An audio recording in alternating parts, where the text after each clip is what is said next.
El narrador presenta El Valle de las Mujeres Perdidas, de Robert Irving Howard. Narrado por José Manuel Serrano.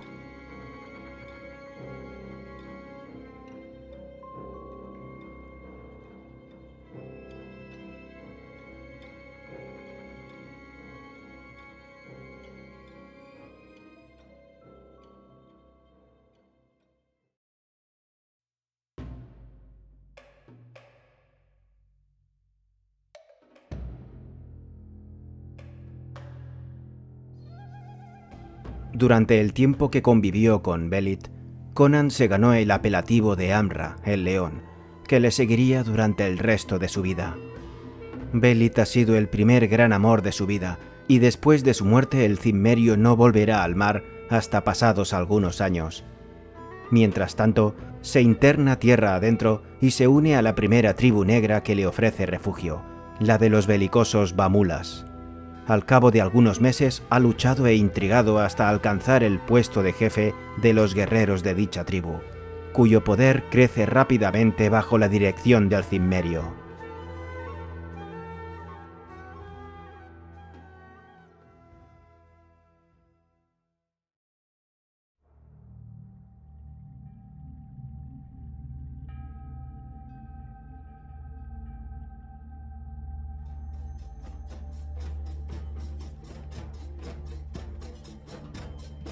El redoble de los tambores y el estruendo del gran cuerno de elefante era ensordecedor.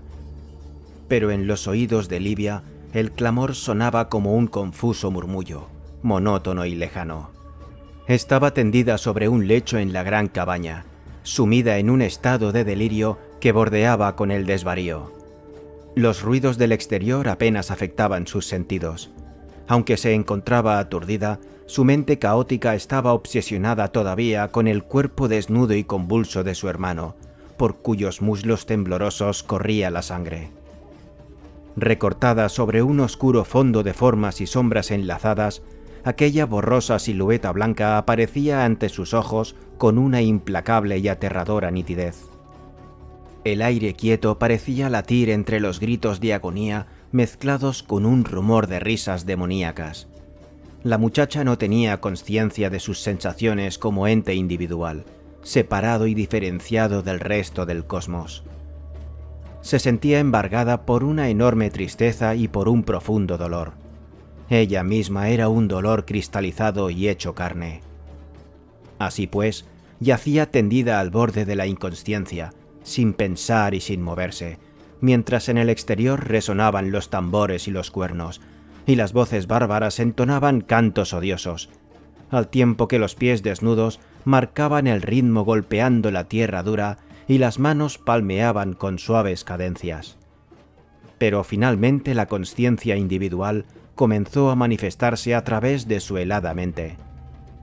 Primero sintió un leve asombro al pensar que no había sufrido daños físicos.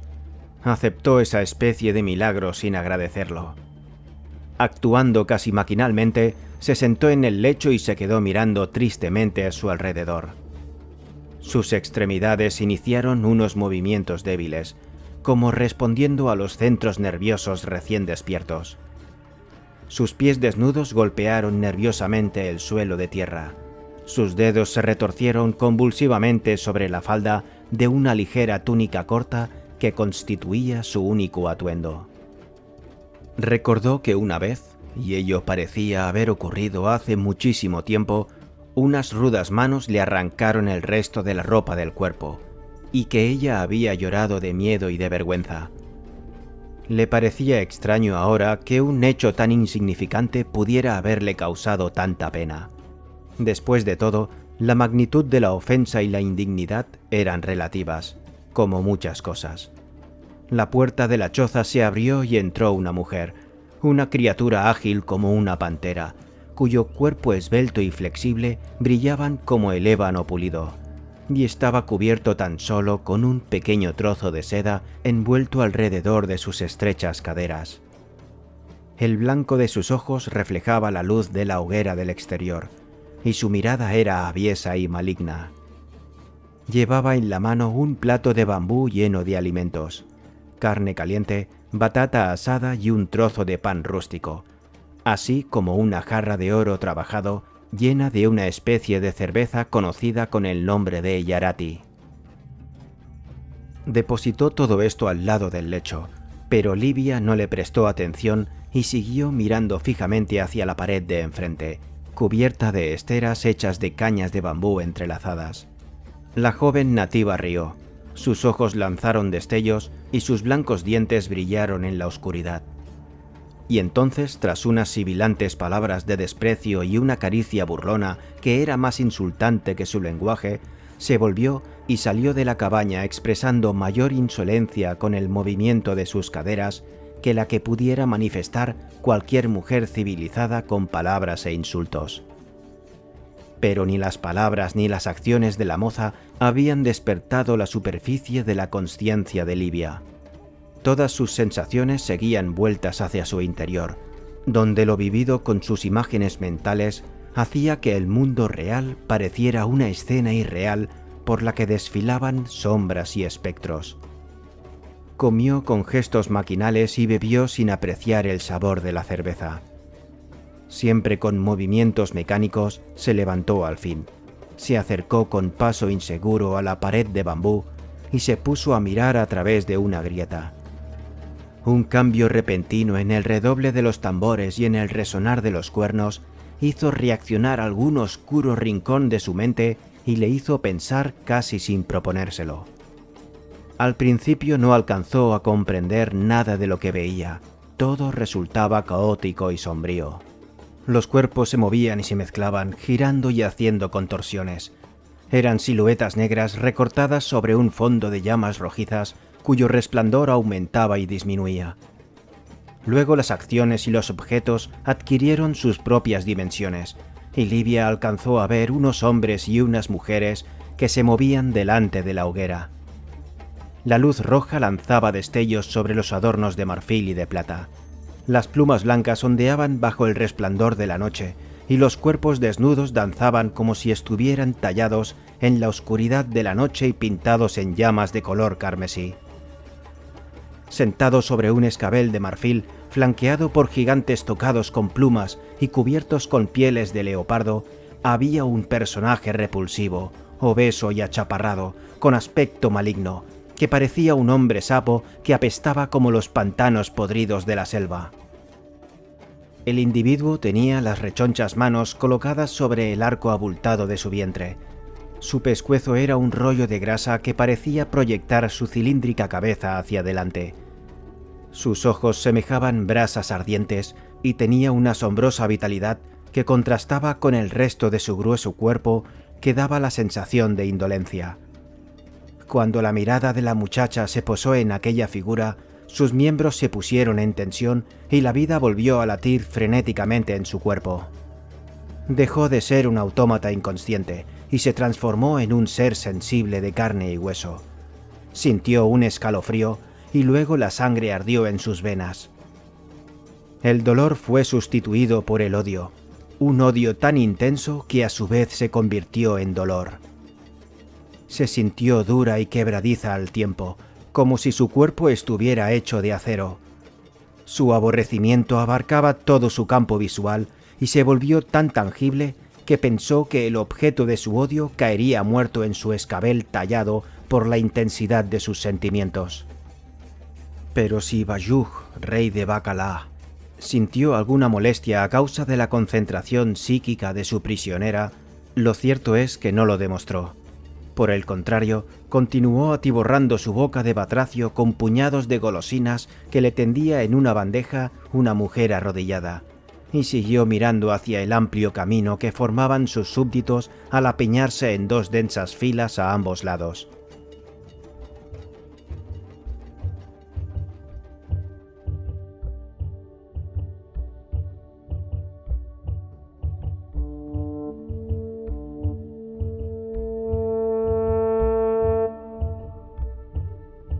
Livia comprendió vagamente que por aquel pasillo, flanqueado por una negra y sudorosa masa de hombres, iba a llegar algún personaje importante, a juzgar por el redoble estrepitoso de los tambores y el clamor de los cuernos.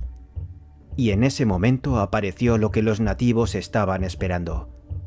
Los guerreros negros avanzaron en una columna de 3 en 3 hacia el reyezuelo sentado en la silla de marfil. Sus plumas y el fulgor de las lanzas destacaban entre la abigarrada turbamulta.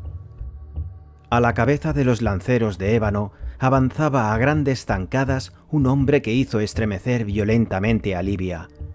Su corazón pareció detenerse y luego volvió a latir frenéticamente. El recién llegado se distinguía con toda claridad del resto.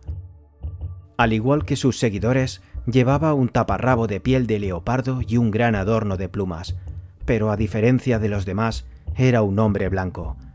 No llegó hasta el escabel de marfil con aire de subordinado o de alguien que suplica, y cuando el recién llegado se detuvo delante del hombre achaparrado, se hizo un súbito silencio.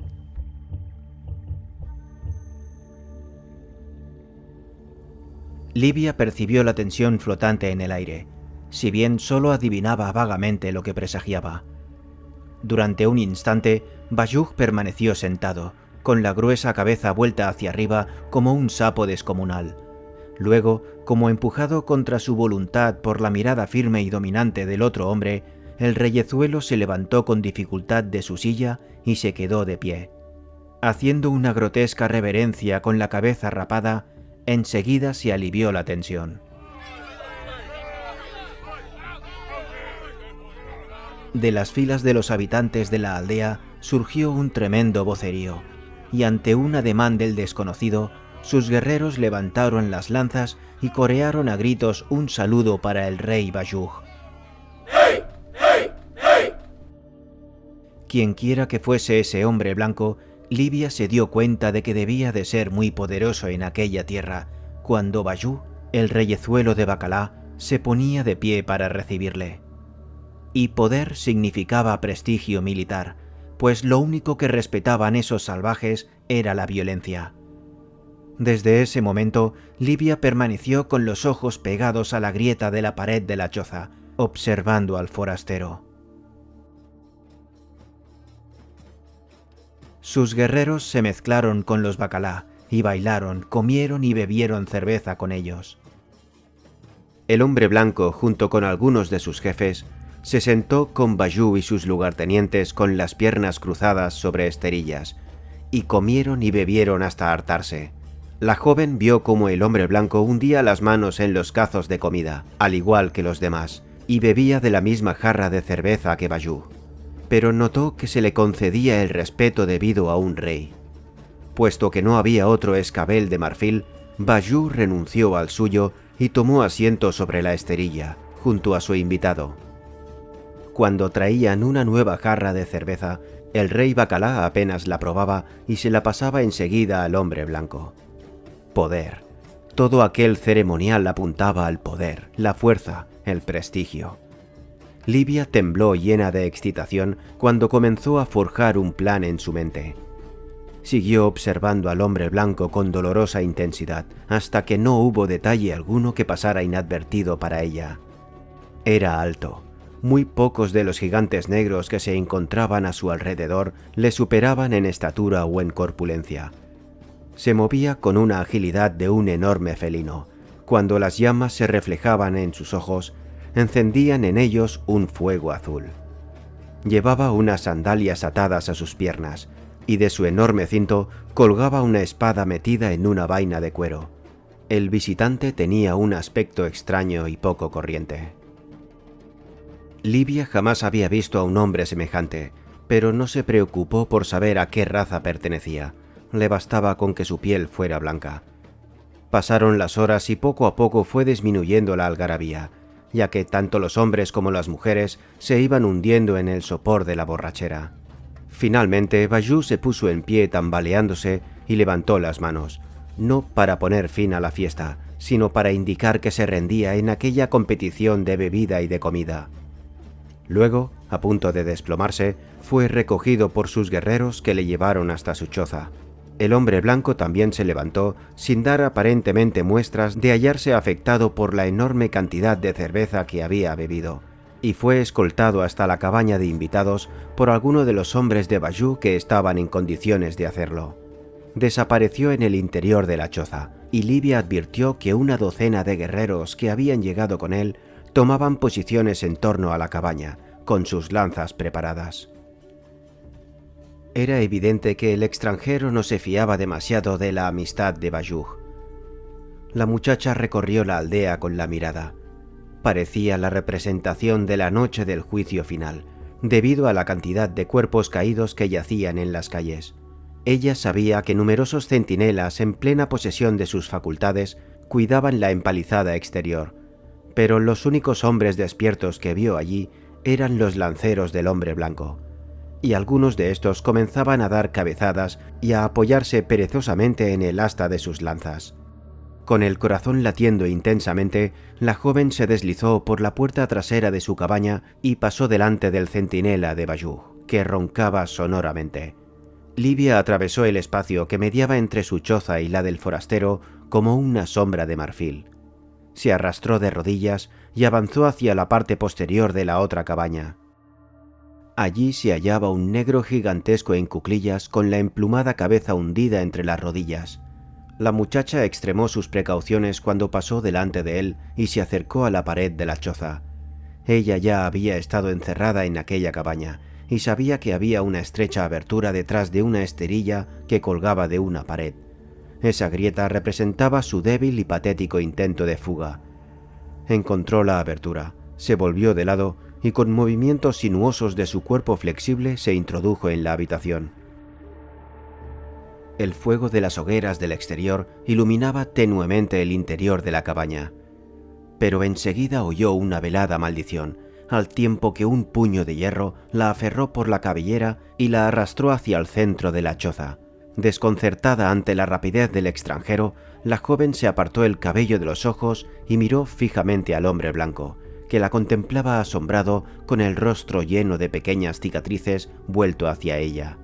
Tenía la espada desenvainada en la mano y sus ojos ardían como bolas de fuego, si bien no sabía si era de ira, recelo o sorpresa. El hombre le habló en una lengua que ella no entendió.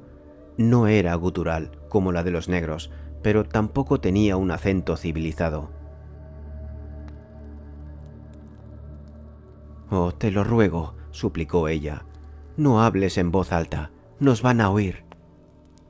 «¿Quién eres?», preguntó el hombre hablando en la lengua de Ophir, pero con acento bárbaro.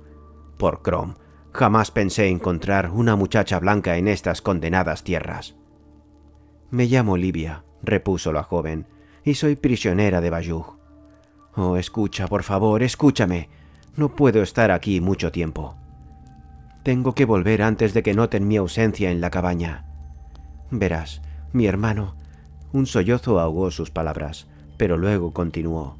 «Mi hermano Cételes y yo pertenecíamos a la casa de Kelkus, una familia de sabios y de nobles de Ophir. Mediante un permiso especial del rey de Estigia, a mi hermano le permitieron ir a Keshata, la ciudad de los magos, a fin de que estudiara sus artes, y yo le acompañé. Cételes era solo un chiquillo, era menor que yo». La muchacha titubeó y su voz volvió a quebrarse. El forastero no dijo nada, pero siguió mirándola con ojos ardientes, gesto severo y rostro inescrutable. Había algo salvaje e indómito en su expresión que asustaba a la muchacha y la ponía nerviosa. «Los negros kushitas invadieron Keshata y la arrasaron», siguió diciendo Livia, hablando más rápidamente. «Nosotros justamente llegábamos a la ciudad con una caravana de camellos. Los soldados de la escolta huyeron, y los invasores nos capturaron y nos llevaron con ellos. No nos hicieron ningún daño y nos dieron a entender que parlamentarían con los estigios y aceptarían un rescate a cambio de nosotros. Pero uno de los jefes quería quedarse con todo el rescate, por lo que él y sus seguidores nos sacaron furtivamente del campamento una noche y huyeron con nosotros hacia el sureste, hasta llegar a las fronteras de Kush. Allí fueron atacados y aniquilados por una banda de guerreros Bacalá. Cételes y yo fuimos arrastrados hasta esta guarida de bestias salvajes». La muchacha lloró convulsivamente. «Y esta mañana mutilaron y mataron cruelmente a mi hermano delante de mí. Livia se quedó en silencio. Parecía haber perdido el hilo del relato, pero luego añadió: arrojaron su cadáver descuartizado a los chacales. No sé cuánto tiempo estuve sin conocimiento. Una vez más le faltaron las palabras. Levantó los ojos y vio el rostro ceñudo del extranjero. Entonces, una furia incontenible embargó a la muchacha. Alzó los puños y golpeó el poderoso pecho del hombre blanco, que no pareció más afectado que si en su piel se hubiera posado una mosca. «¿Cómo puedes quedarte ahí como un bruto insensible?», gritó ella tratando de no alzar demasiado la voz. «¿Eres acaso una bestia salvaje como todos los demás? Oh, Mitra, alguna vez pensé que los hombres sabían lo que era el honor. Ahora veo que todos tienen su precio. Tú, ¿qué sabes tú del honor, de la compasión o de la decencia? Eres un bárbaro como los otros.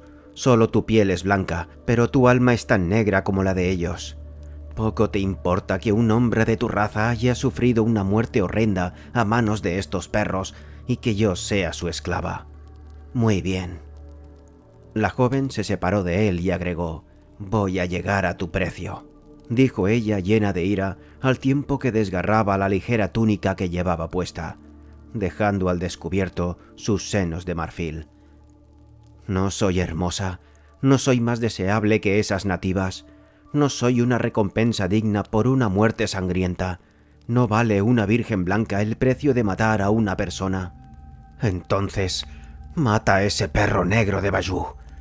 Déjame que vea rodar su maldita cabeza por el polvo. Mátalo, mátalo», añadió golpeando un puño contra el otro en frenética agonía. «Luego tómame y haz lo que quieras conmigo. Seré tu esclava». El hombre blanco continuó en silencio, siempre de pie, como un titán, con la mano sobre la empuñadura de la espada. «Hablas como si fueras libre para entregarte a placer», dijo, «como si tu cuerpo tuviese el poder de hacer tambalear a un reino.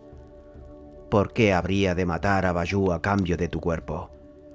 Las mujeres son baratas como las plantas en esta tierra, y tu complacencia me tiene sin cuidado. Te valoras demasiado. Si yo te deseara, no tendría que tocarle ni un pelo a Bayou para tomarte. Él te ofrecería a mí como obsequio con solo pedírselo». Livia suspiró. Todo su ímpetu había desaparecido. La cabaña parecía dar vueltas. Se tambaleó y se dejó caer llena de abatimiento sobre el lecho. La amargura la inundaba al comprender el absoluto desamparo en que se hallaba. La mente humana se aferra inconscientemente a ideas y valores conocidos, aún en un medio extraño y en condiciones muy diferentes de aquellas en las que dichos valores tienen vigencia. A pesar de todo lo que había vivido, Livia creyó instintivamente que su ofrecimiento tendría algún valor, y ahora se asombraba al ver que no tenía ninguna trascendencia. No podía mover a los hombres como si fueran peones de un juego. Por el contrario, ella misma era uno de esos peones.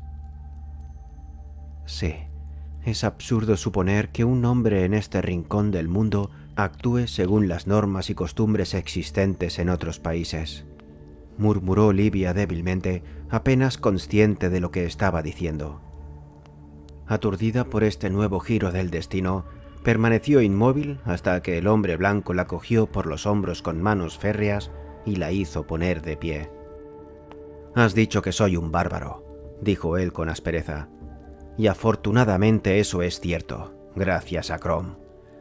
Si tú hubieras tenido como escolta a gentes de tierras lejanas en lugar de civilizados enclenques sin agallas, no serías la esclava de un cerdo esta noche. Yo soy Conan, un cimmerio, y vivo de lo que me da el filo de la espada. Pero no soy tan cruel como para dejar a una mujer en manos de un salvaje. Y a pesar de que me insultes y me consideres un ladrón, debes saber que jamás he tomado a una mujer sin su consentimiento. Las costumbres difieren de un país a otro, pero si un hombre es lo suficientemente fuerte, podrá hacer respetar sus propias costumbres allí donde vaya. Y nadie me ha llamado jamás cobarde». aun cuando fueras vieja y fea como los buitres del infierno, te llevaría lejos de aquí y de Bayou simplemente por tu raza. Pero eres joven y hermosa, y he visto tantas mujerzuelas nativas que estoy harto. Seguiré el juego según tus reglas, simplemente porque tu manera de pensar concuerda en parte con la mía. Regresa a tu choza. Bayou está demasiado borracho esta noche para ir a buscarte. Y procuraré que mañana esté ocupado. Pero mañana por la noche calentarás mi lecho, y no el de Bayou. ¿Cómo lo conseguirás?, preguntó ella temblando a causa de los sentimientos encontrados que la embargaban.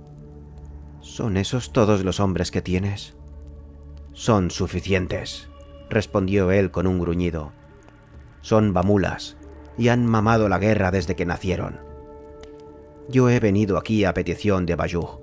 Quiere que nos unamos para atacar a los Shigishi. Esta noche han sido las fiestas. Mañana celebraremos el consejo. Cuando terminemos, Bayou estará celebrando consejo en el infierno. ¿Romperás el pacto? En estas tierras los pactos solo sirven para ser rotos, repuso hoscamente. Él mismo va a romper su tregua con los Shigishi, y después que hayamos saqueado juntos su aldea, seguramente tratará de eliminarme a la primera oportunidad. Lo que en otro país se considera una negra traición, aquí es una muestra de sabiduría. He alcanzado mi posición de jefe guerrero de los bamulas con esfuerzo después de aprender todas las lecciones que nos enseñan los pueblos negros. Ahora regresa a tu cabaña y duerme tranquila, sabiendo que tu belleza no será para Bayou, sino para Conan. Livia siguió mirando a través de las cañas de bambú durante todo el día, temblando y con los nervios en una tensión insoportable.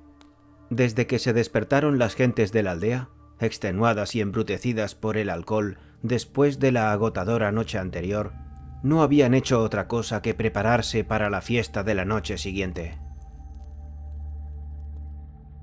Conan el Cimmerio permaneció todo el día en la cabaña de Bayou, y Livia no pudo saber lo que había ocurrido entre ellos.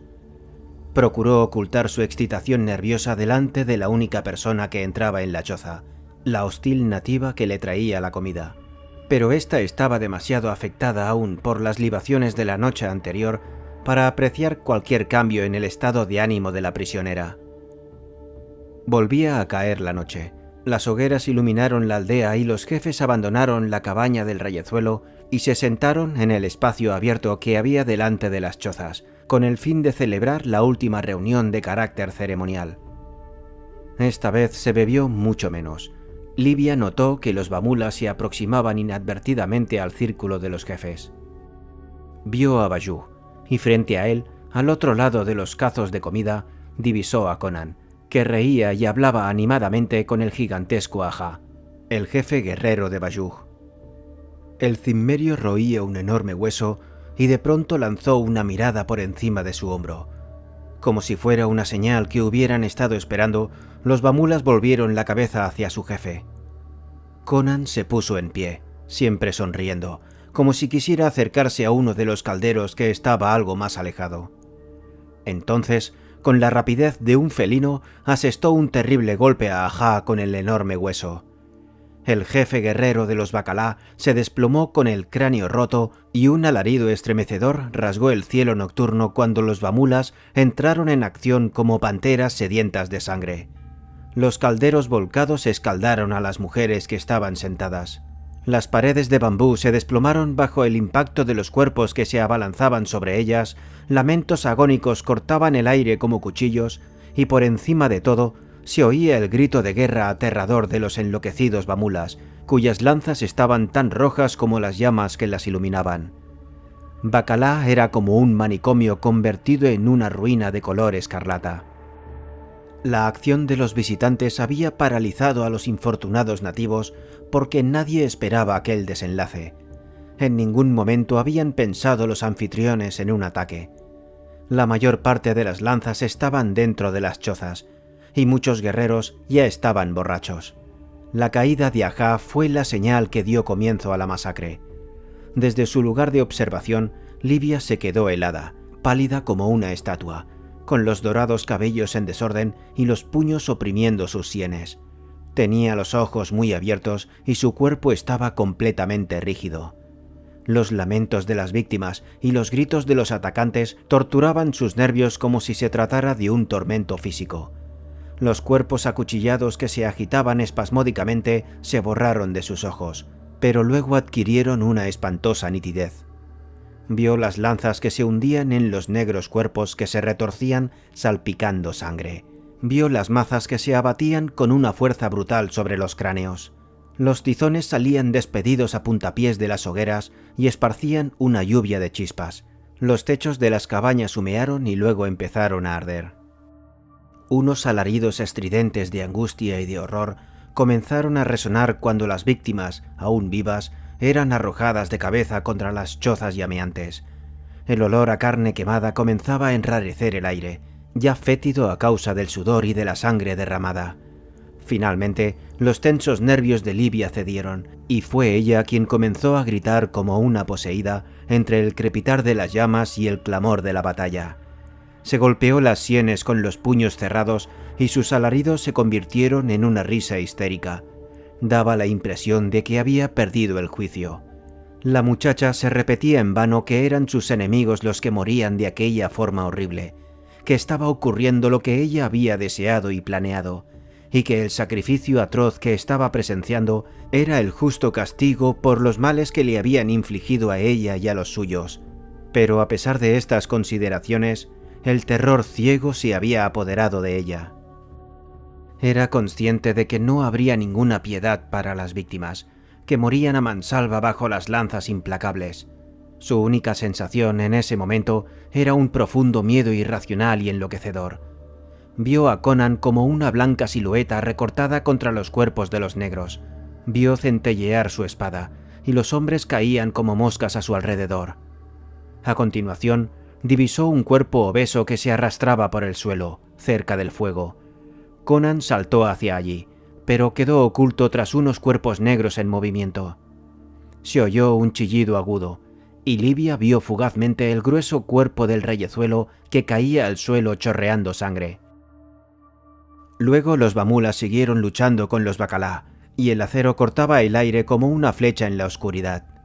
Inmediatamente después, la muchacha escuchó un alarido triunfal y primitivo. Conan se abría paso entre la multitud y se dirigía hacia la cabaña en la que se encontraba la muchacha. En la mano traía algo. A la luz de las llamas, Livia pudo ver que se trataba de la cabeza del rey Bayug. Tenía los ojos vidriosos vueltos hacia arriba, mostrando solo el blanco. La mandíbula colgaba suelta como una mueca trágica, y del cuello cortado caían gruesas gotas de sangre. Livia retrocedió lanzando un gemido. Conan había cumplido su promesa, y ahora venía a reclamar su pago sosteniendo en la mano la prueba de que lo había realizado. Dentro de poco, él la tocaría con sus dedos manchados de sangre y la besaría con aquella boca que aún jadeaba por el esfuerzo de la matanza. Este pensamiento provocó el delirio de ella. La joven lanzó un grito de espanto, corrió por la choza y se arrojó contra la puerta posterior, que se desplomó bajo el impacto del golpe. Una vez fuera, Livia huyó a través de la aldea como un blanco fantasma en un reino de sombras negras y de llamas rojas. Algún oscuro instinto la llevó hasta las caballerizas. Un guerrero que en aquel momento derribaba la valla lanzó un grito de asombro cuando vio pasar corriendo a su lado a Livia. Su mano aferró el cuello de la túnica de la joven. Con un tirón frenético, ésta consiguió liberarse, dejando la prenda en las manos del negro. Los caballos relincharon e iniciaron una rápida estampida. Pasaron al lado de ella y arrollaron al desprevenido guerrero. Los animales estaban aterrados por el fuego y por el intenso olor a sangre que había en el lugar.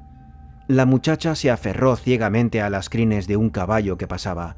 Fue levantada en vilo y volvió a caer de pie. Luego dio un salto y con gran esfuerzo consiguió montar sobre el lomo del negro corcel. Presas del pánico, los animales del tropel cruzaron las llamas y levantaron una lluvia de chispas con los cascos. Las gentes de color vieron asombrados a la muchacha desnuda que cabalgaba a pelo sobre el caballo con su melena dorada ondeando al viento. El caballo cruzó la empalizada con un salto impresionante y se perdió en el aire cálido de la noche. Livia no hizo intento alguno de guiar a su caballo. Los gritos y el resplandor del fuego se desvanecían a sus espaldas.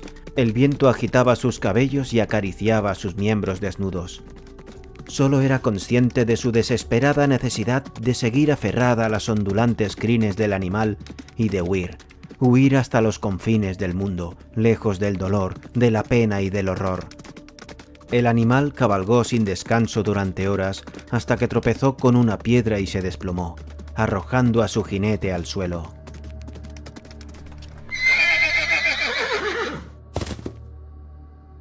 La muchacha notó que caía sobre el suave césped, donde permaneció unos instantes aturdida. Luego oyó que el animal se alejaba trotando. Cuando Livia se incorporó tambaleándose, lo primero que le impresionó fue el silencio que reinaba en aquel lugar. Era algo casi tangible, como un suave y oscuro terciopelo que resaltaba aún más después del incesante redoblar de los tambores y del resonar de los cuernos que la enloquecieron durante días. La joven miró el cielo, donde las grandes estrellas blancas se apiñaban en la oscuridad del firmamento. No había luna, pero el fulgor de las estrellas iluminaba tenuemente la tierra. Livia siguió inmóvil en la colina cubierta de césped sobre la que había caído y desde la cual las laderas se alejaban hacia el horizonte. Alcanzó a ver una línea oscura de árboles que señalaban el lugar en el que comenzaba la selva. Allí donde estaba solo reinaba la quietud total en la inmensidad de la noche y una suave brisa mecía la hierba. La tierra era vasta y parecía adormecida. La caricia del viento hizo que Livia notara su desnudez. Se estremeció y se cubrió el cuerpo con las manos. Se sentía abrumada por la soledad y el silencio. Estaba completamente sola en lo más alto de la tierra y nada se ofrecía a su vista, salvo la noche y el viento. De pronto se sintió contenta por aquella soledad. Allí no había nadie que la amenazara ni la aferrara con manos rudas y violentas.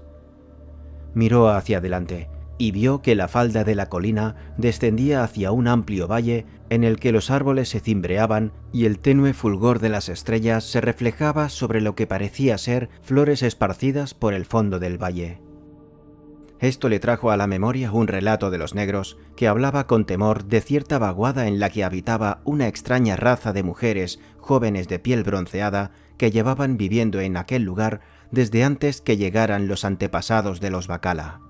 Allí, decían ellos, las mujeres fueron transformadas en flores blancas por los antiguos dioses, a fin de que pudieran escapar de sus perseguidores. Ningún nativo osaba aventurarse en aquel valle, pero Livia se dirigió hacia allí. Descendió por las pendientes cubiertas de césped, que era como una alfombra de terciopelo a sus pies. Deseaba vivir entre aquellas flores blancas. Allí ningún hombre se atrevería a poner sus rudas manos encima de ella. Conan había dicho que los pactos estaban hechos para ser rotos. Ella rompería su pacto con el Cimmerio y se internaría en el Valle de las Mujeres Perdidas, para perderse en medio de la soledad y de la quietud. La muchacha seguía descendiendo por la suave pendiente mientras estos pensamientos oníricos e inconexos afloraban a su mente, hasta que llegó al valle. Pero la inclinación de la ladera era tan imperceptible que cuando Livia estuvo en el fondo de la hondonada no tuvo la sensación de estar rodeada de abruptas paredes rocosas. A su alrededor flotaban mares de sombras y solo destacaban las grandes flores blancas, que se agitaban y susurraban como saludándola. La joven vagó sin rumbo fijo, apartando las matas con sus delicadas manos y escuchando el susurrar del viento entre las hojas y el borboteo de un arroyuelo que no alcanzaba a ver. Siguió avanzando como en un sueño, como si estuviera dominada por un hechizo irreal. Un pensamiento volvía una y otra vez a su mente. Allí estaría a salvo de la brutalidad de los hombres. Entonces lloró, pero sus lágrimas eran de alegría. Después se tendió sobre el césped y se apretó contra la suave hierba como si quisiera retener para siempre en su seno el recién hallado refugio.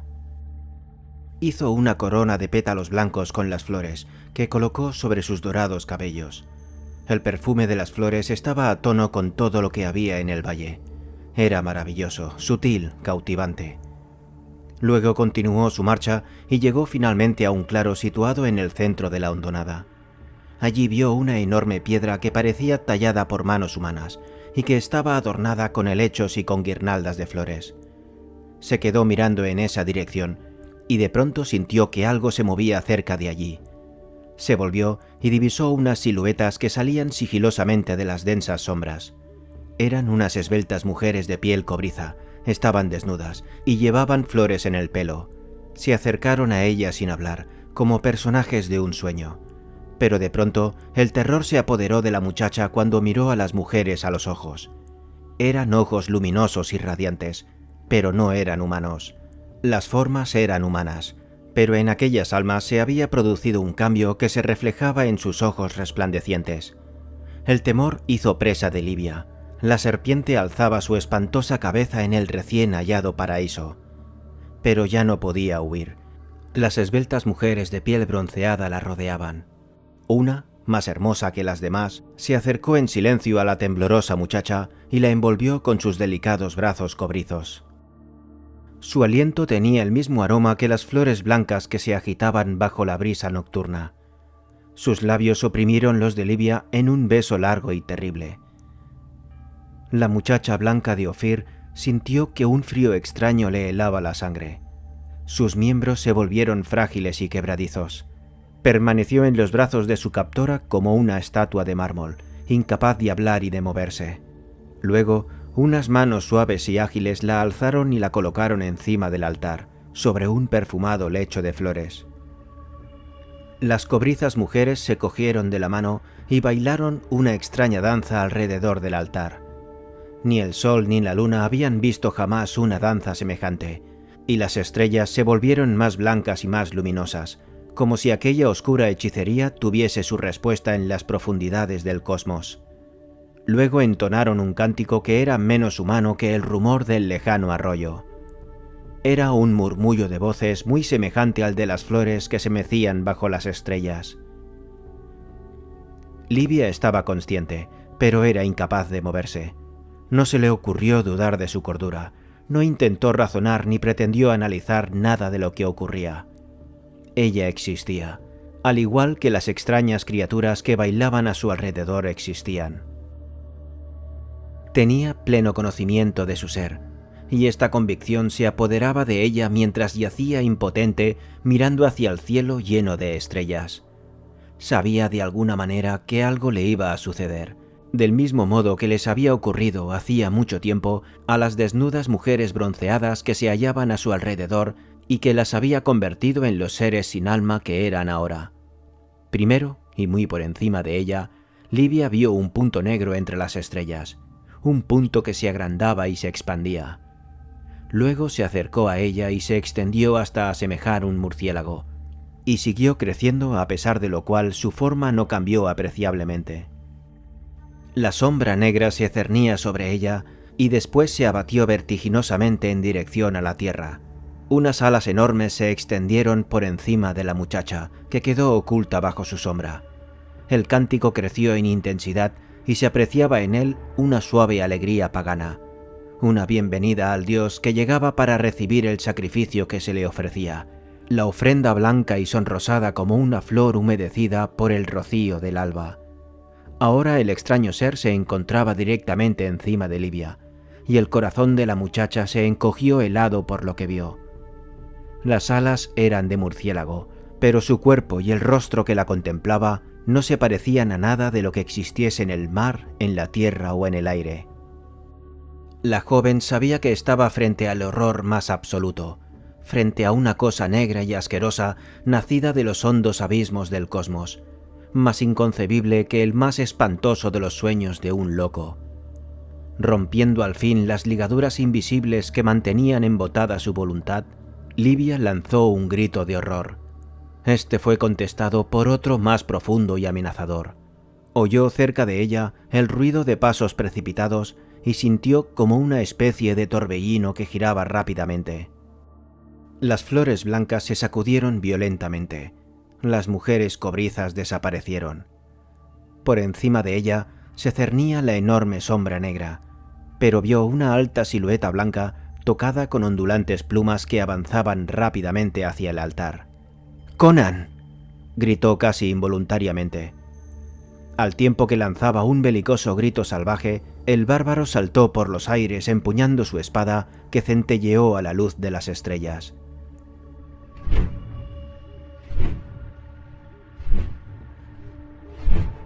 Las enormes alas negras se alzaron y se abatieron sobre él. Livia, enmudecida de horror, vio al cimmerio envuelto por la negra sombra.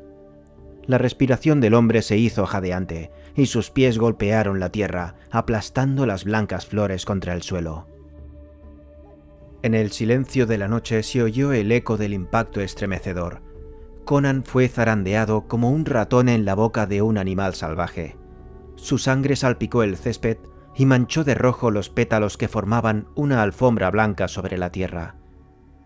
Y entonces la muchacha, que observaba la lucha infernal como en una pesadilla, vio que la cosa de alas negras se tambaleaba en el aire. Se oyó un forcejeo supremo y un chasquido de alas mutiladas, y el monstruo, libre ya, se remontó hacia el firmamento y desapareció entre las estrellas.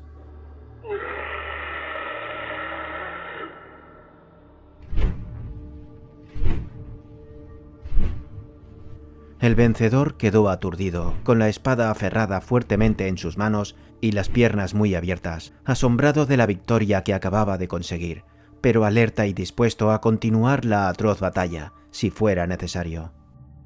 Un segundo después, Conan se acercó al altar jadeando, mientras caían al suelo gruesas gotas de sangre a cada paso que daba. Su amplio pecho se ensanchaba y se contraía, brillante por el sudor que lo bañaba. La sangre le chorreaba del cuello y de los hombros, empañándole los brazos. Cuando el cimmerio tocó a la muchacha, el hechizo que la inmovilizaba desapareció repentinamente. Livia se incorporó y descendió del altar, pero retrocedió ante el contacto de la mano de Conan. Él se inclinó hacia la joven que se hallaba encogida a sus pies, y le dijo: «Mis hombres me contaron que te vieron salir a caballo de la aldea. Te seguí en cuanto pude hasta que hallé tu rastro, si bien no fue fácil a la luz de la antorcha. Vi el lugar en el que el caballo te arrojó al suelo, y aunque no vi tus huellas allí, estaba seguro de que habías descendido el valle. Mis hombres no quisieron acompañarme, por lo que he tenido que venir solo. Pero dime, ¿qué valle es este? ¿Qué era esa cosa?» «Es un dios», susurró ella. «Los negros me habían hablado de él. Es un dios que llegó de muy lejos hace muchísimo tiempo». «Es un demonio del negro espacio exterior», dijo Conan lanzando un gruñido. «Bah, no es nada raro. Abundan como moscas más allá del cinturón de luz que rodea el mundo. He oído a los sabios de Zamora hablar de ellos. Algunos logran llegar a la tierra, pero cuando lo hacen, han de adoptar alguna forma terrenal. Un hombre como yo, con una espada como la mía, puede enfrentarse a cualquier tipo de engendro con garras y colmillos, sea infernal o terrenal. Ven, mis hombres me esperan del otro lado de la colina». Livia se acurrucó, inmóvil y en silencio. No sabía qué decirle al hombre que la miraba con el ceño fruncido. Finalmente la muchacha dijo: «He huido de ti. Pensaba engañarte. No tenía intenciones de cumplir mi promesa. Puedes castigarme si quieres». El cimmerio se sacudió el sudor y la sangre que le cubrían el rostro, envainó la espada y dijo: «Levántate. Reconozco que mi trato no era limpio. No siento ningún remordimiento por lo que le hice a aquel perro negro de Bayou. Pero tú no eres una muchacha que se pueda comprar o vender.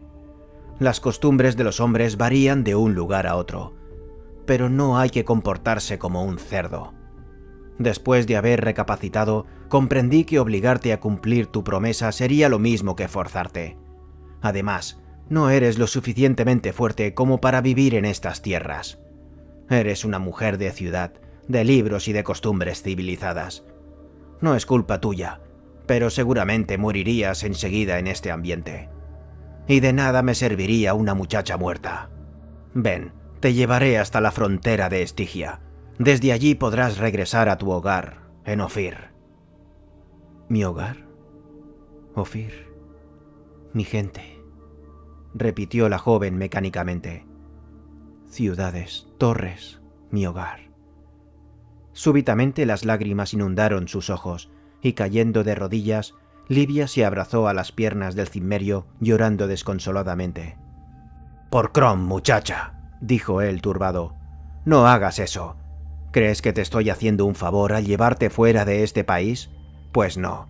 ¿No te he explicado ya que no eres la mujer adecuada para el jefe guerrero de los Vamulas?